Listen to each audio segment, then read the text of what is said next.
Hello and welcome to another episode of the Construction Corner Podcast. I'm Dillon. I'm your host, joined with my blue collar badass, Matt. How's it going, my friend? What's up, man? Things are good here. It is an icy tundra today, 4 degrees, a balmy 4 degrees when I left for work this morning, but the sun came out and progress is still happening in the construction industry in southeastern Michigan. So it's great, man. How are you doing? Hey, man, so long as you got some projects under roof, right? That's right. Winter's That's right. We actually planned it this year, so we have 2 that are heated by all this time. So it's nice. We got 1 outside, but it's earthwork and they're in heated cabs, so they don't mind. They might even be opening those doors. Yeah, so much heat. For sure. Man. Well, today, guys, I have a good story to kind of kick this off, is with maintenance, really, and service technicians. So as I think I talked about on here, we our oven went to complete garbage in middle of December. Like, the power company messed up our motherboard, all that kind of good stuff. So needed to get a new oven. And while in and of itself not a huge deal, right? Going on vacation, scheduled delivery after, Lowe's managed to, so they tried to deliver. Our driveway was icy, so they, because they're actually going to carry it into the house, so they, didn't want to back up the driveway, or the guy couldn't drive, whatever. And then so they took it back, managed to lose it somehow in the next week. Between lost the whole oven. Yeah, like couldn't find it, didn't know where it was, and the guy doing deliveries is like, I don't, let me go check if it's here. And my wife was the one that called, and she's like, what do you mean check if it's here? And sure enough, they go out there, not in the warehouse. It's like, well, why'd you sell our oven? what the hell? We paid for it, like, that's what. Okay, so whatever. All right, what else can we get? So she went in and picked out another one that was like close enough, or they marked it down to be the same price, because again, we'd already like paid for it. So okay, yeah, fine. When can you get it out here? And they're like, well, we only do deliveries in your area on this date. And it's like, what? What do you mean? I'm like, no, you're gonna come sooner and deliver it. So okay, fine. They got it out here. So we get it out, and then and we kind of knew this was coming. So with natural gas ovens, they all have, or with gas ovens, they come with natural gas orifices installed. So we had to change it all out for propane. It's like, oh, okay. So we did all the burners, did the one in the oven, and then like you go to connect the thing, and it's like, oh, I don't have, like, it's 2 like female connectors. It's like, oh, this isn't gonna work. And then they talk about like some PSI stuff, and I'm like, oh shit, I don't have a gas gauge, or I'm like, I don't know how this stuff works. Like, do I need to adjust it? Like, is the adapter right? And whatever. So she called the propane company. Turns out they've got a maintenance department, like a service fleet. And talking to the guy today when he came out, they're the only one in the county that has actual service techs. They've got 5 of them, which means that they're like busy all the time doing stuff. But he came out and, like, help basically finish the installation. He's like, oh, cool. Looks like you've done all this. It's right. I'm like, good. that's great. I just don't want to like deal with, propane and gas, and like, I can't see this stuff. Like, am I going to burn down the house? Right. Like, I don't want any of that to happen. And just didn't know. Right. Like, okay, got a guy that knows what the hell he's doing to come out and do this stuff. So, and then the other thing that I didn't realize, so within the burners, so like when you turn down to low, it was still like, dude, it would have cooked a chicken, like on the low setting, still like, and I could have just singed the thing without a pot, it's just like 3-inch flame coming off the burner on low. And he's like, well, that's not so good. But in them, you basically stick a little screwdriver in, and you can turn the burner down to where it actually simmers. You can adjust the burner settings behind, right? Like, you don't say. It's like, you can actually simmer stuff now. So he adjusted all the settings. I'm like, shit, I wouldn't have known that. It's, like, I get yelled at for scorching the pans or something. It's like, well, it's not my fault, clearly. But that's, so again, the whole thing was that a service technician actually came out, actually, fix a thing, was really good about the stuff. And our propane company had people to do that. So the whole point of this story really is to say that like having people to come and do like those maintenance things, and like, again, they're the only ones in the county that have this, is, and everybody's on propane out here because with as much power outage, like that's a good way to keep heat in your house. So with that, like having these service techs really adds a lot of value to the company. It's like, well, I'd never want to go to another propane company now because I know if something breaks, I can call somebody and they'll send somebody out, right? Like it's a very good service that they provide. And I think that sometimes we forget those little personal human touches for, and again, this is propane, but it goes for anything, right? For plumbing, HVAC, like electrical, any service type of work, that having good guys to do it, even like Lowe's having a delivery service, right? To like bring this stuff to us is a huge benefit that I think we often overlook because we have people on site, we have people do things in construction projects, but the service aspect of a lot of those things is just as important as the actual building and installation of whatever it is that we're doing. It absolutely is, because that's where people get their level of comfort from, right? When they know that they can call you or me or the propane guy, and when something goes wrong, they come out and fix it. That's a level of comfort. It's one less thing that they need to worry about. Kind of unpacking your story a little bit. First of all, I was just noting the irony in it that the guys from Lowe's who come out to do it weren't equipped or couldn't or didn't want to or whatever to do all that shit themselves, and that the propane company could. I never would have even thought to call the propane company for something like that. So that's good on your wife for doing it, and then good on them for having the service. That's pretty neat. We're on electric heat here. We have a geothermal, so it doesn't really matter until the power goes out, and then we're out of luck. We have a propane tank, but it only does the pool heater currently, and to pipe everything in, we would have to go through all of our existing appliances, much like you did, and swap out all the orifices and all the other shit. And I've never wanted to do that, but it's good that they come out and do that sort of thing. And it reminds me, we just got new furniture upstairs right before the holidays. It was my wife and my kind of gift to each other. We got new couches and chairs and stuff. And they have these little, it's like a brass medallion thing. It's real small, like an inch big, and it's nailed into the wood leg on each piece at the bottom. It has like a little branding on it. Well, one of the pieces, we got 6 things in total. One of them, when the guys showed up, first of all, let me back up. We ordered this shit on like a Sunday night. We finally picked out what we wanted. We ordered it thinking it was going to be months and months and months. The next day, the dude showed up with all the furniture and installed it, which was amazing. But anyway, so we got this little medallion thing, and it's nailed into the wood. Well, it's missing, or excuse me, one of the nails is like bent in half. So it's loose and it's kind of flopping. I'm a carpenter by trade, right? Like I zeroed in on that shit immediately. I'm like, oh, we got to fix this. Well, the nails they're like little furniture tacks. It's like a 1/4 inch long. And my repertoire of tools and fasteners and shit out here in my barn, I don't have that level of fastener. So we called the company, said, hey, everything's great. Furniture's comfy. It looks great in the house. We love it. But we need one of these little nails. Can you throw it in an envelope and mail it to me? And they're like, they didn't understand what we were talking about first. So we had to, go through the process and let them figure out what the hell it was. But then they're just like, well, we can't do that. So what the fuck do you mean you can't do it looks stupid now because it's hanging there. And the guy goes, we'll send somebody out. I go, no, man, no. Like, listen, I'm handy enough to put a nail in. It will literally take somebody 15 seconds once they get here. And it's probably a 45-minute drive at least to get from wherever they are to my house. They wouldn't do it. So a couple of days ago was the appointment.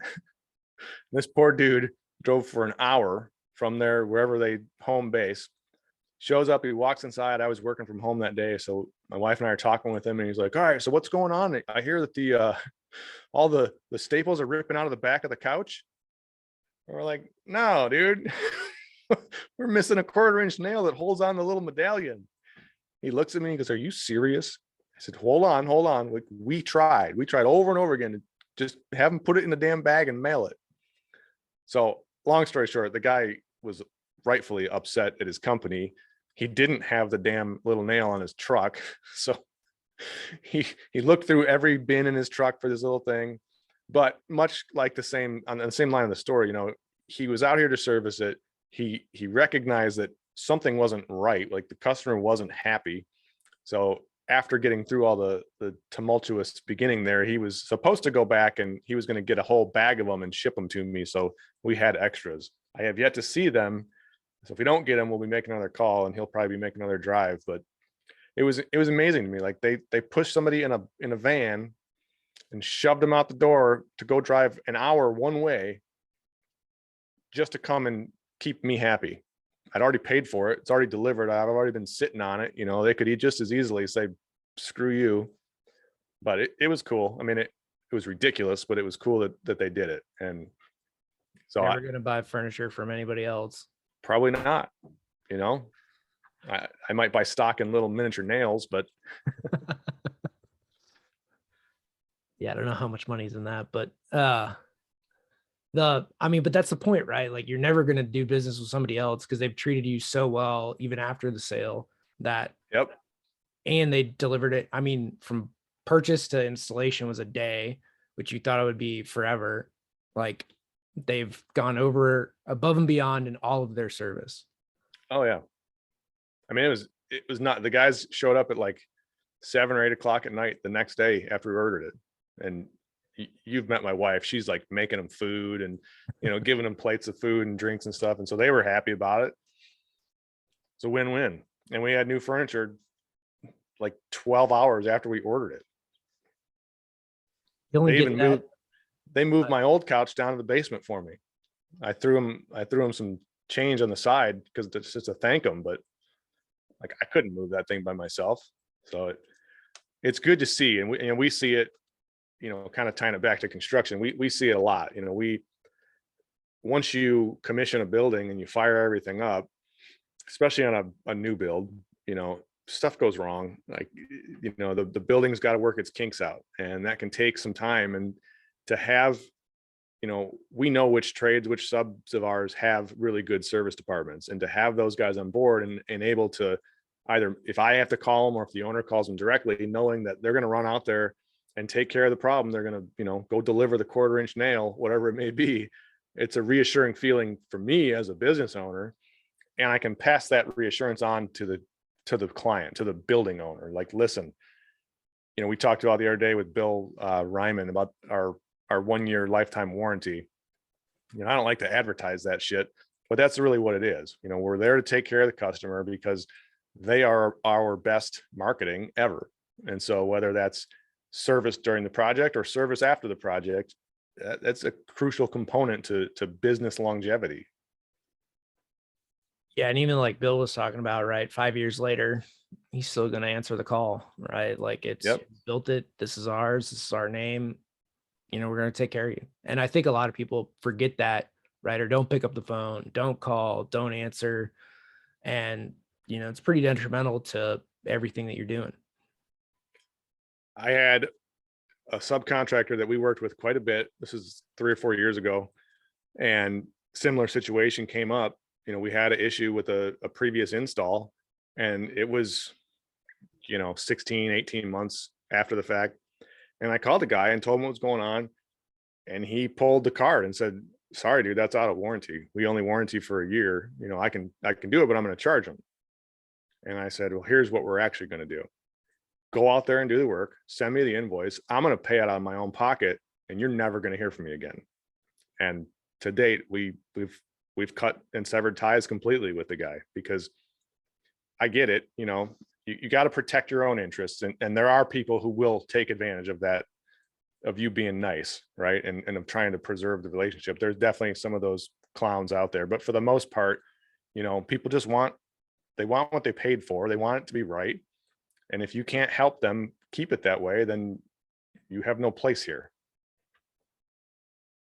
Yeah. And in there, like it's fine lines with a lot of this stuff, guys, right? There's a ton of judgment, baked into a lot of this. It's, if the guy didn't install it right to begin with, that's one thing, right? Then he won't own his work and he's just using warranty to cover, bad craftsmanship, right? This thing shouldn't go wrong in 16, 18 months. And there's like both sides of that, right? Like, okay, it's out of warranty, but is this actually a manufacturer problem or is this bad craftsman? Like there's 6 things a Sunday that could be wrong with it. And you're talking about it sight unseen, right? It's one thing to be going out there like, hey, what's the actual problem? Let's get down to the root of it. And then like, okay, who's actual, like, how do we go from here? And usually we're jumping to assumptions before ever looking at it. So one of the stories, I think this was Edison, did this, but he would, in interviewing people, he would, they'd go out to lunch and I'm pretty sure this was Edison, but it could have been somebody else. They would take him out to lunch and they'd order whatever, right? But he only conducted interviews at lunch or some food, right? Some meal. And the people that would salt and pepper their food before they ever tasted it, he would never hire them. Right? Because you're making assumptions. Yeah. It's an assumption made that before you ever taste anything. And this goes to like a lot of these points of somebody jumping to like, whose fault is it? What's the problem? Before we ever investigate anything. And that creates a lot of undue problems before you just like, hey, can we get to the root of it? Let's go look at it. Let's figure out what the deal is, or send me some pictures or whatever. Then you can make a rational like judgment from there. But far too often we jump to something that is really just a bad assumption. Yeah. And I think that's that's kind of an ugly side of human nature, right?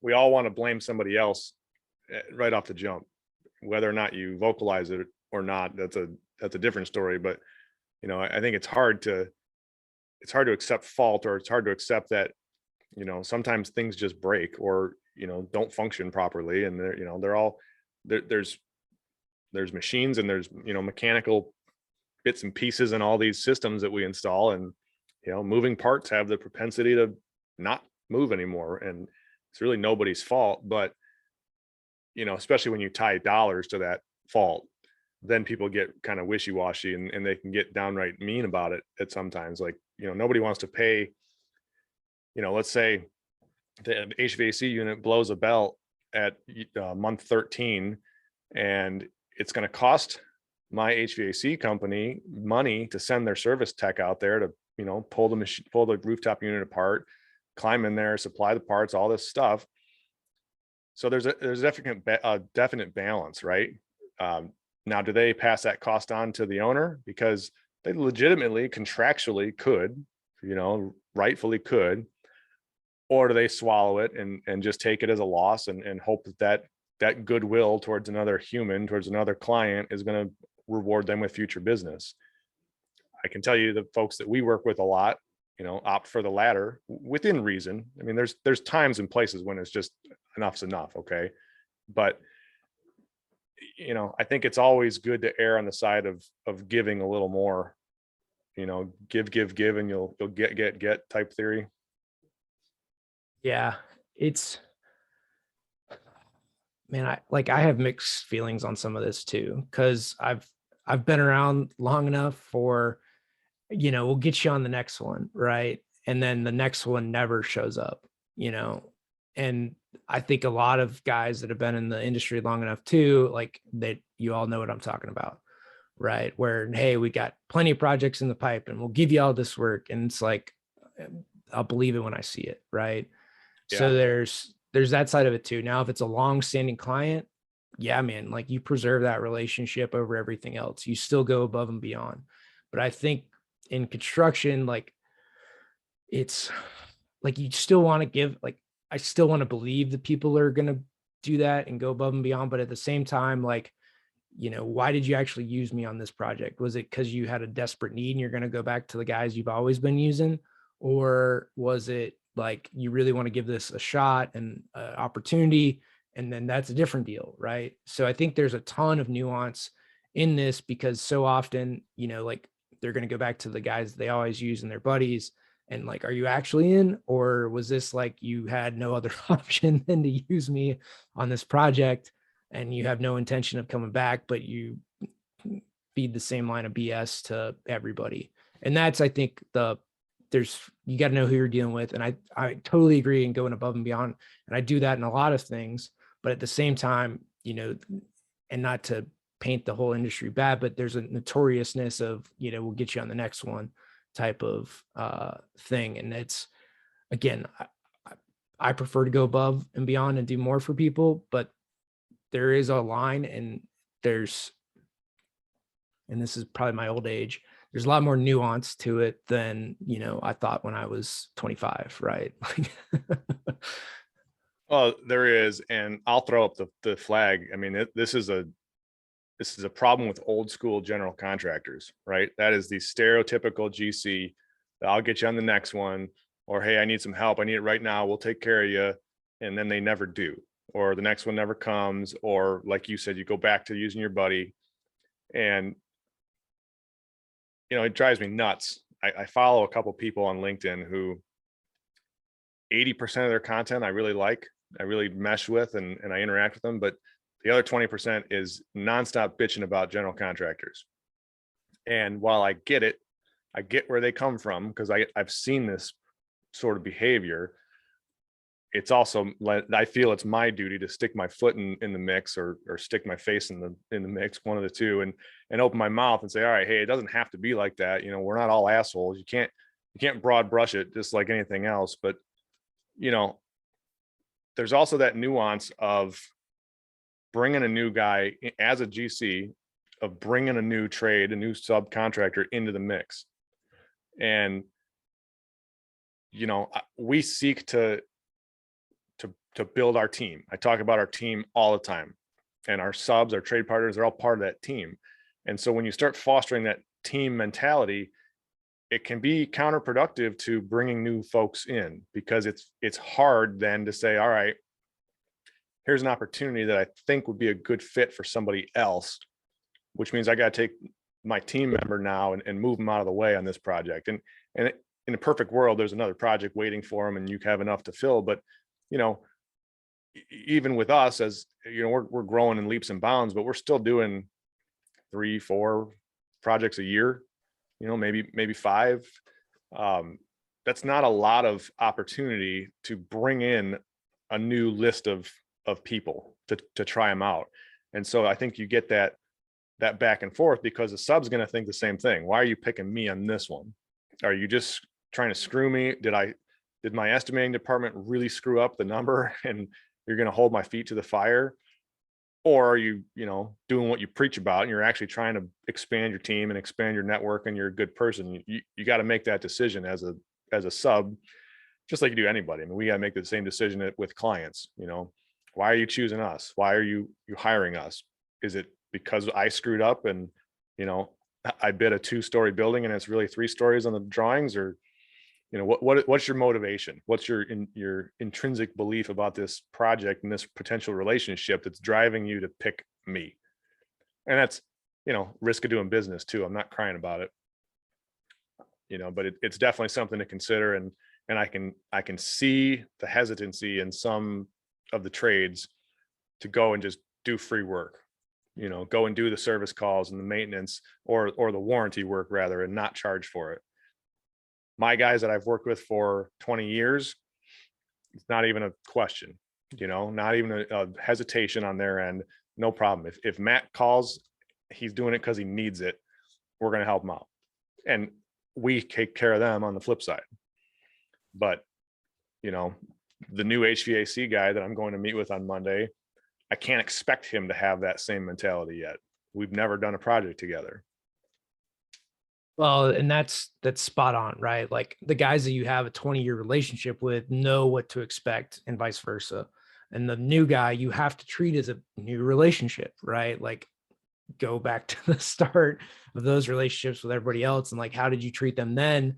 And what level of expectation should you have, right? Like no two are the same.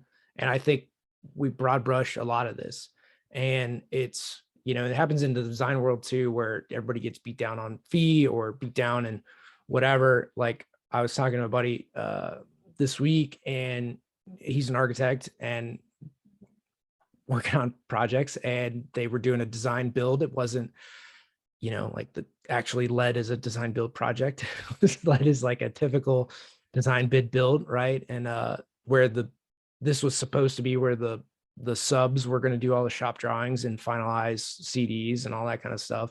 And they didn't. And the architects were finalizing all the details and doing all that in-house. And one of the questions came up internally was like, hey, did we like, this wasn't in our contract, for architecture to do this. Did we ever have like the fee, like negotiation or revisiting that deal of like, hey, this wasn't what we agreed to. We need additional money for all this time we spent because the sub was supposed to be doing it. Right. And things like that. Right. But it's a lot of nuance, a lot of, who are you talking to? What's the relationship? How long have you had it? What can you rightfully expect? What's contractually obligated? And not being afraid to talk about money, not being afraid to talk about the contract. And even if you bring it up to say, hey, man, we'll do it this time, but per our contract, this is what, was actually agreed to. I think those are all fair in terms of like, hey, we'll take care of it, but this, to be clear, this is not within our rights. And a lot of that, I think it's brushed over. And then the other thing that I think sometimes, or I know that doesn't happen, is the agreements that like we as project executives or owners that make with other owners, other firm owners, it doesn't get disseminated to the team as to why decisions were made. And then in the field, somebody's bitter about a decision or doesn't know and gets blindsided by something. There's nothing worse than seeing your company win a new project and you find out about it in the newspaper, right?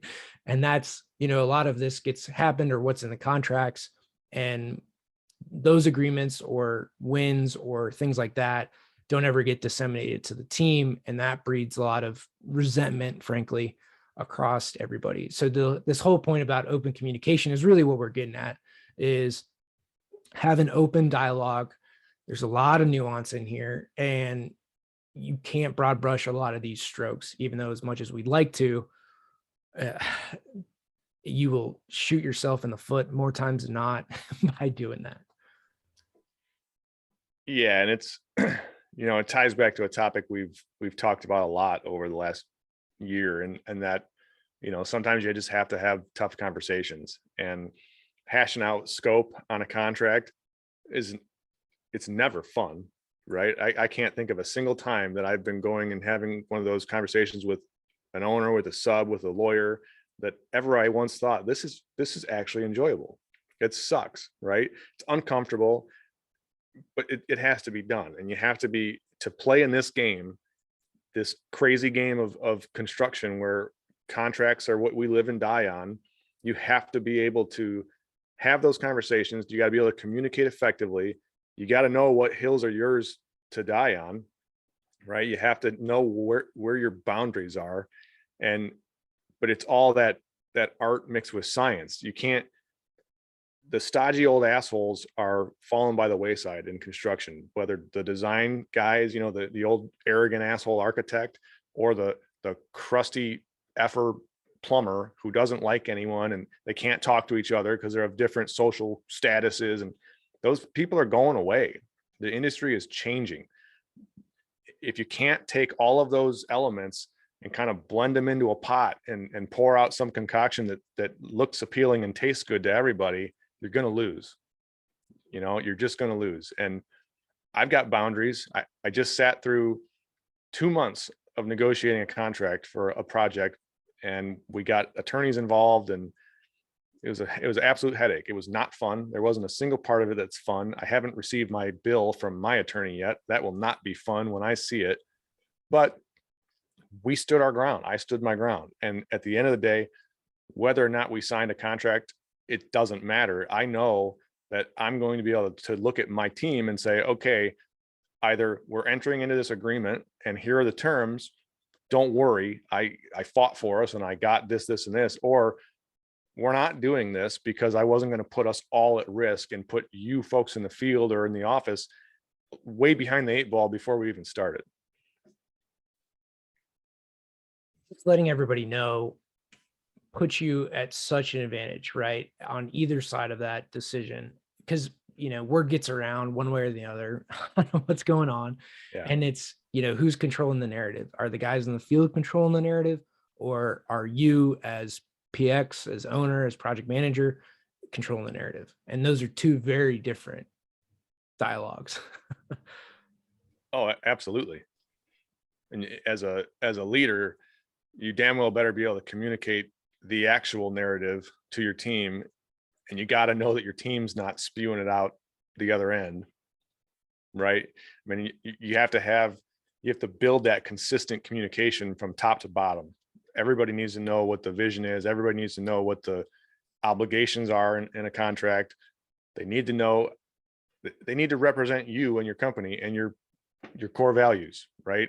I mean, we could beat this to death. We're uncovering a lot of aspects here, but it really comes down to how you form your teams internally or externally, and the attributes that you have to look for in your new teammates. It's too competitive of a market, it's too competitive of an industry to not be very careful about who you bring into your inner circle.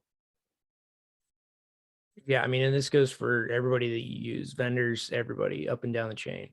And 100%. then, so in that, like, and this kind of goes in the next point that we want to talk about today is, like, you've got to meet people.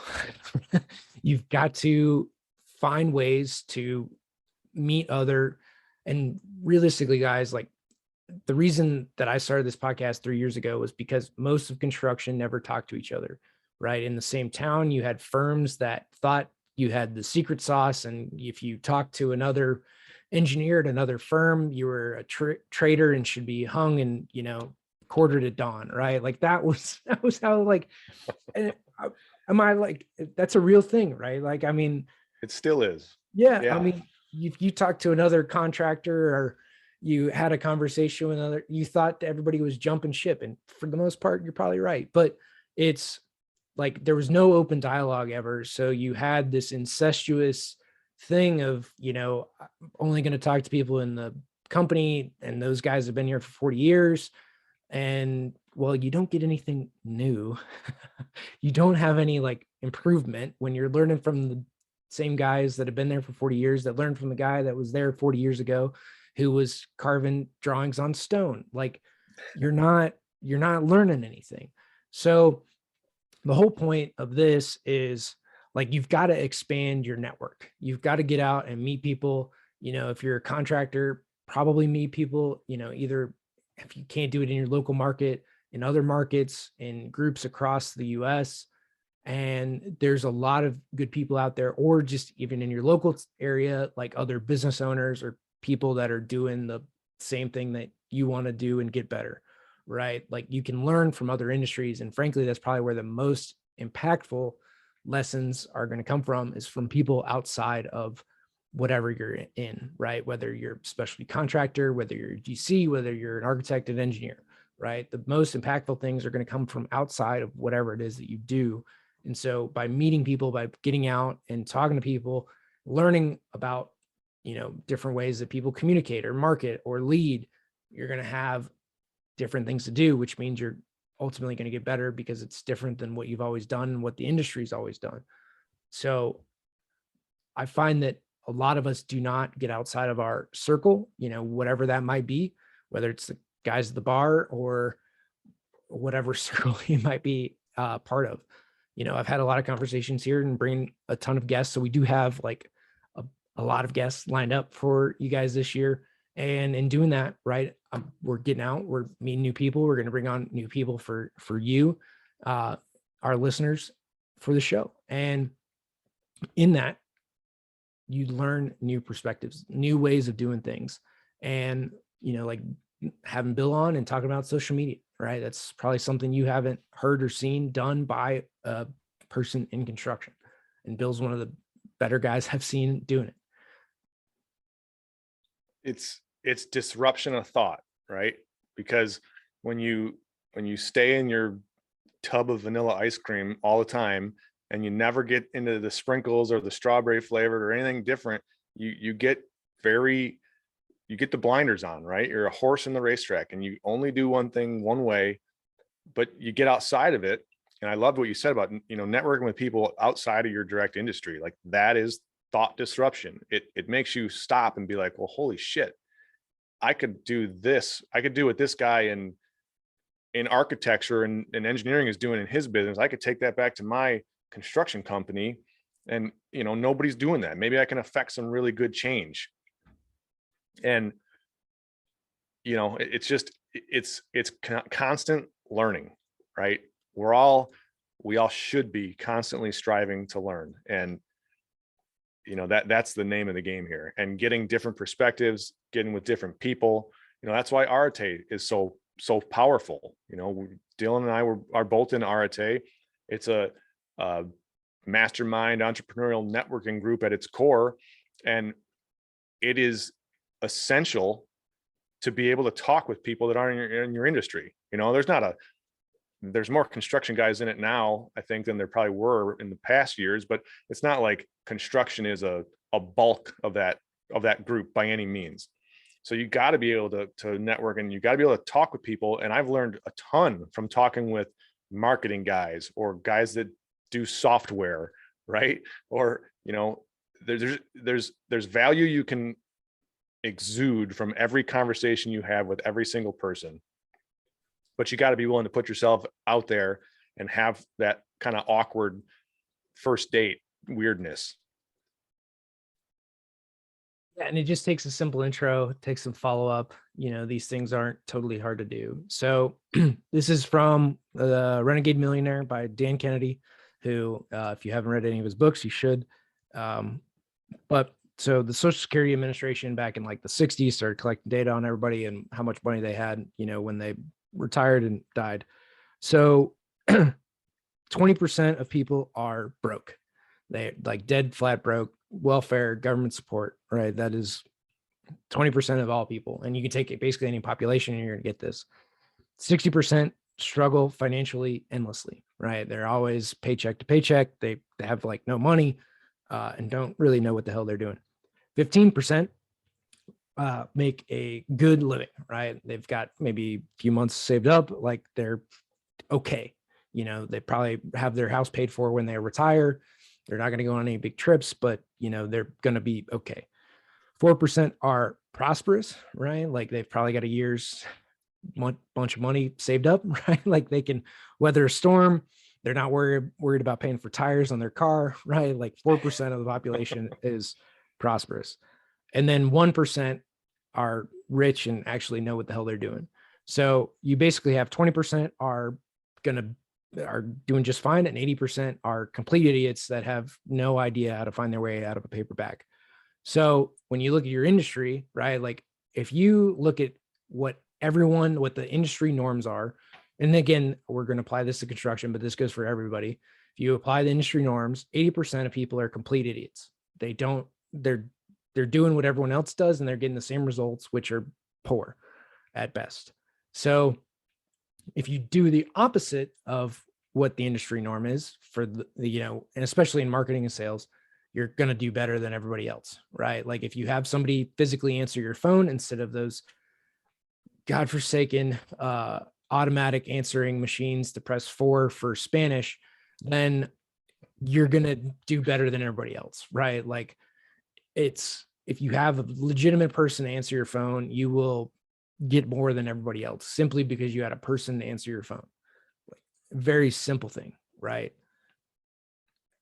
And there's a ton of examples up here, but this is the majority of what we're talking about, right? By meeting other people outside the industry, you're going to get different examples of how people do things, how people lead, how people grow, how people show the way to do things. And if you just do them, you will succeed. That's the key, right? You got to do it. You got to take action. You can read, all of the awesome books that you want. You can meet all the awesome people that you want and have the greatest conversations. And while you're going to expand your your thought processes just through osmosis, if nothing else. If you don't take that knowledge and those tips and tricks that you learn along the way and actually implement some of them, then you're just a walking sack of knowledge, and you're never getting any better. You're gonna sit there and do nothing with yourself. So you got to get out, you got to have the conversations, you got to listen. That's the biggest key too, is you just got to shut up and listen most of the time. But then you got to implement, and you got to be creative with it, because when you're sitting down and having lunch with I don't know, pick a profession that's not construction. You're having lunch with a doctor, and you're having, some pretty cool conversations. It's not going to be necessarily 100% easy to translate what the doctor's doing in his business to what you can do in your business. And this is a shit example. So, but you get the point. Like, you got to be able to take that knowledge and kind of turn it into Play-Doh, right? And once you get the base knowledge, then you got to be able to squish it and move it around and roll it into little snakes and form it into something that works for you personally or for your company. And there are always ways to translate that knowledge. That transfer of thought it's not always the simplest, but it's easy. Takes some work, plain and simple. Like, it takes some work. It takes some time to ask better questions, to sit down with your thoughts and think of the questions to ask, right? Because the questions are more important, because the questions will lead to answers. And if you just say, make a statement versus asking questions, because our brain is wired to find answers. So if you make a statement, you might not believe the statement, but if you ask a question, you're going to find the answer. So if you can form and phrase better questions, you will get better answers, which will get you better results. That's really the formation of all this. So at the end of the day, meet people, provide great service, do the right thing. There's a lot of nuance to all this. And at the end of the day, you'll do a lot better for it. So with that, Matt, any final words, my friend? I think we covered a lot today, and it really just, in a kind of hippy dippy mentality, it boils down to just be a good human and you'll do a lot better, right? Whether you're providing a service, whether you're providing a counseling, whatever it is, if you're doing the right thing and you're giving of your time and of your effort to others, and you're out, you're not being a hermit, right? Just be a damn good human and you'll do better. And frankly, this country, this world would be a lot better place. Now, I'll get off my hippie box and cut my long hair and get rid of my tie-dye now, but you get my point. Like, it's a deeper conversation than we got into today, but that's what it relies on, or that what it revolves around, rather. It's just be a good dude, be a good person, and you'll go farther, you'll do better, period. On top of that, so this will be my final remark, is doing the right thing and putting the relationship above the money will get you more money. We have a hard time with that often in construction, but the guys that have been around the longest, the guys that have done the right thing through and through, stick around. The guys that did it for the money in short-term gain, they're not always here. So the more you can do things for the relationship and putting the relationship first will be to your benefit above doing it for the money. Then you let money own you and not you owning money. So that's really my final remark on that. It's a great segue in that we don't do this for the money. So there is a fee, and y'all need to chip in, share the show, give us a like, give us a share, tell your friends and neighbors and coworkers, and help us keep growing this. Guys, that's the show. We're here to help you. We're here to serve. And tell a friend, share the show out, send a message, screenshot it, tag us on social. Be happy to reshare all that stuff. And guys, thank you for listening. And that is this episode of the Construction Corner Podcast. Until next time.